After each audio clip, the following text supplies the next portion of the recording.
This crime lab story in the county. There's new revelations. St. Louis Post-Dispatch reporter joined us yesterday, Christine Byers. She's with us again today. Good morning, Christine Byers.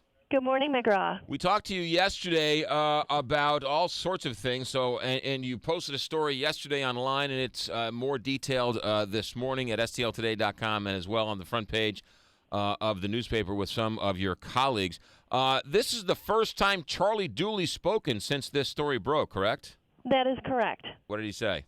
He sat down with our reporters Steve Giegrich and Kevin McDermott yesterday afternoon and basically said that he likes Chief Fitch, but he would have preferred that the chief would have alerted his office before reaching out to the FBI in this matter. I thought that was interesting. I also thought his comments about Temporiti were somewhat interesting as well. Yeah, he pretty much dismissed that whole interaction between the police board member, John Saraceno, and Dooley's campaign manager, John Temporiti, as nothing more than a conversation between friends. And saying that he did not in any way, shape, or form, Temporiti, and did not in any way, shape, or form act on behalf of my administration, and I didn't tell him to do that either, right? Exactly. Yeah, which, if we read the tea leaves, is kind of interesting because those two have been very well connected throughout the years, right? Yes, I mean, John Temporiti at one point in time was considering running against Charlie Dooley, but instead joined his staff and joined forces to support him. Right.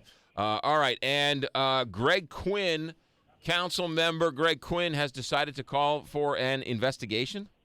Yes, he last night after the council meeting concluded basically called for an investigation into the handling of the subcontract for the HVAC work at the crime lab, in which the police board chairman was awarded a $3.7 million contract.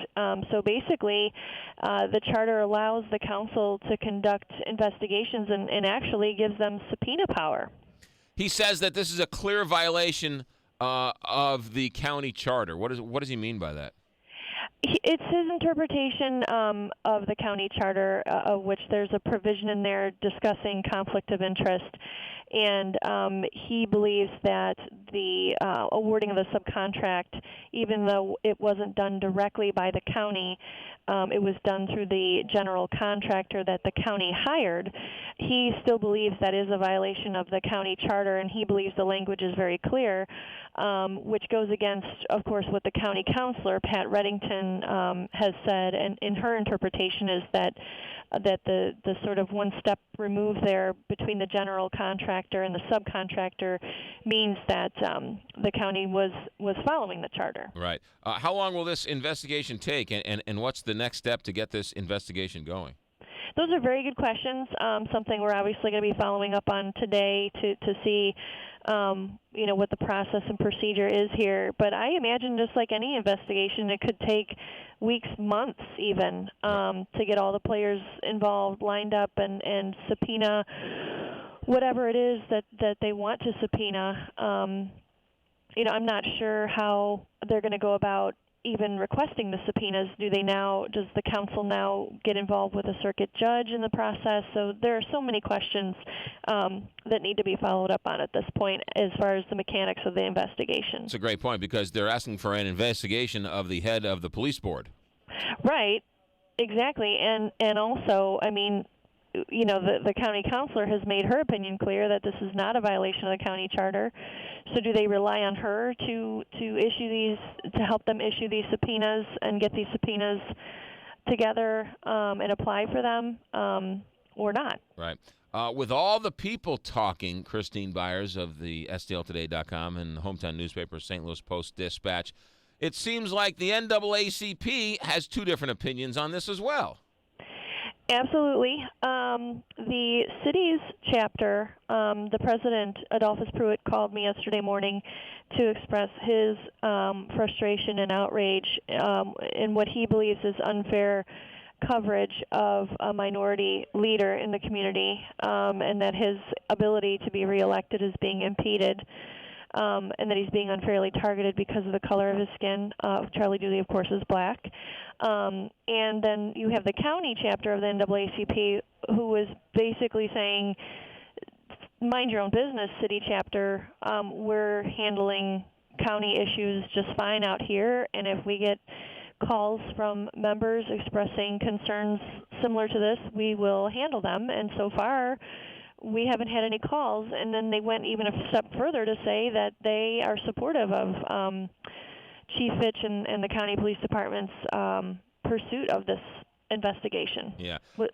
All right. So Dooley says that he wished Tim Fitch would have gone to him before going to the feds. Has Tim Fitch responded to that at all? He has not. He has declined to elaborate on what sort of information he brought to the FBI, and so one can only read between the lines there. Right, yeah. But both of them claim that they have a relatively good relationship, correct? Correct. Chief Fitch, I asked him yesterday when was the last time you spoke with the executive, and he recalled immediately, just looked in his cell phone to see the last time Mr. Dooley had called him, and he said it was August 6th, and he said he frequently runs into him at community events. He had run into him earlier this month at a block party in Blackjack, and that they talk rather frequently, not just in sort of mandatory staff meeting type of settings, but, out and about in the community and that sort of thing. Yeah. Is Temperidi speaking at all? No, we did not speak with him yesterday, but he still is answering our calls at this point. Well, who wouldn't answer your phone calls? Well. Lastly, Christine Byers, the work on the county lab is now back. Is that right? Are they back working on that county lab? The last we checked as of yesterday, the work had been halted. We have not confirmed that work has resumed, but it was halted for almost 2 weeks because the subcontractor, SM Mechanical, was not properly licensed.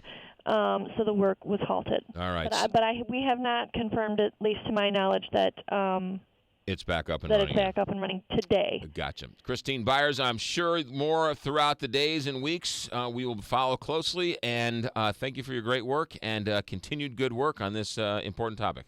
Thanks, McGraw. You got it. Christine Byers, STLTODAY.com. They got the wood this morning. More on this crime lab. Talk about it next hour, 9 o'clock, KTR.